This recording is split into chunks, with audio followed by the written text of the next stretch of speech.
Going home. After nearly 9 years, the U.S. is ending its war in Iraq. Hundreds of billions of dollars spent, thousands of lives lost. The costs have been simply staggering.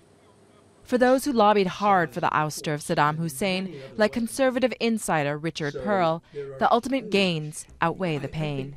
Yes, it's been very costly, difficult, more difficult, I think, than it needed to be.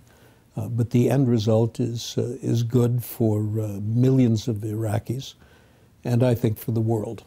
At its peak in 2007, the U.S. had 170,000 soldiers on the ground in Iraq, and by the new year, they'll all be home.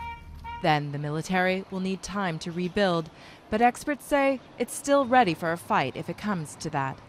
I think we're still very well postured to sort of deter at the highest end of the conflict spectrum against a misbehaving or a rogue state that steps out of line and requires some sort of coercive intervention.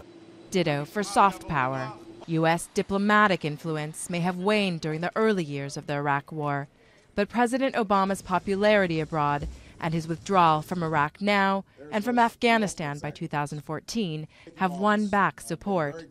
Ultimately, though, it's the folks at home, more than gunpowder and diplomacy, who determine U.S. influence on the world stage. Whether those Americans can stomach another war is up for debate. If the world presents an ugly enough scenario that we feel is a threat to our national security, the way we felt on 9/11, then yeah, we're capable of it. Our military is certainly capable of it, and I think the American public would rally to that, but heaven forbid that it actually happen. With the strained economy and an election just around the corner, America is not looking for a new battle.